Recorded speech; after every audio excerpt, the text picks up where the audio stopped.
biggest surprise of 2023 is this crazy laugh riot of a movie that you may have not even watched because of its limited distribution. Delhi, Mumbai, Kolkata, Kochi, Hyderabad or Chennai. In all these places, it's playing with 0 to 2 shows. So this video is for all of you who haven't watched this film but have to watch it first day, first show when it releases in your city or on OTT. I caught Hostel Hudugaru Bekagiddare in a packed theatre in Bangalore, and it's been so long since I heard so much laughter around me and at the same time felt so much jealousy within me. And I'll tell you why. The plot of this film can be described in a single line. One crazy night in a boys' hostel. That's it. It's the evening before a big exam, and obviously no one is in the mood for studying because there's an incident that takes place in a hostel room with a few students, and before you know it starts spreading like wildfire around the entire hostel. Such a plot can be treated as a comedy, thriller, horror, linearly, non-linearly, and most filmmakers stick to one genre, one consistent visual or narrative treatment. But maybe director Nithin Krishnamurthy decided to take the textbook of consistency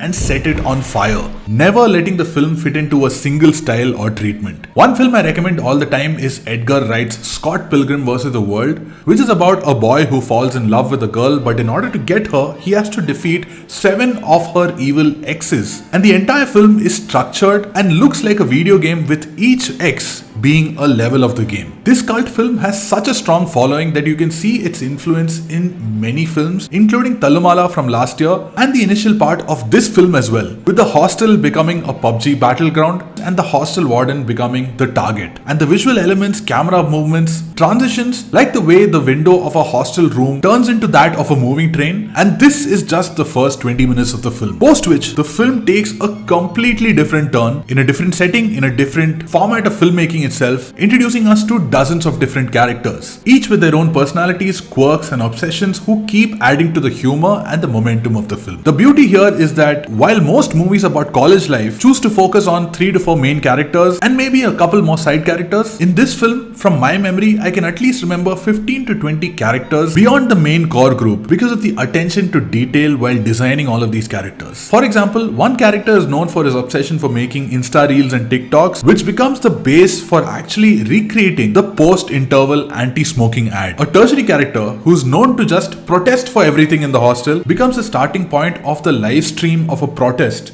complaining about the quality of tea that's served within a hostel, and then it becomes a full-blown protest song that makes the entire hostel come alive, which is also my favorite part of the film because of how the visual keeps shifting between different social media platforms, how even the parapet walls become the frame of a Facebook Live, the superb use of the frame, and how they populate it with hostel mates who become background dancers, and all of this adds so much palpable energy that's only worthy of a big screen experience. A fight between two student groups becomes a rap battle, a secret route in a hostel becomes a night vision sequence, the sound design filled with Mario sound effects, a completely unrelated character who breaks the fourth wall, who literally guides the film, cameos by Rishabh Shetty, Pawan Kumar and Puneet Rajkumar that further boost the energy. The film is packed with so many elements, constantly shifting and transforming, that it feels like hundreds of reels stitched together, and also like a feature-length Mr. Beast video designed to optimize viewer attention without letting you get distracted even for a second. It's everything, everywhere, all at once. The makers actually advertised this film as the worst film ever in the history of cinema by neighbors, teachers, elders and exes. And yeah, because the film breaks so many rules and filled with so much intentional randomness that most people in the world would advise you against pursuing something like this. This is the reason why I said I even felt jealous while watching this film, because even I am trying to convert a story in my head to an actual film, but I haven't even started writing yet because I'm overthinking about its form, structure, how it could be perceived by people, and that's the biggest takeaway of this film, which applies to life as well. There will always be opinions and criticisms trying to stop you from what you really want to do. But instead of worrying about all that, keep your head down, just jump into it and start.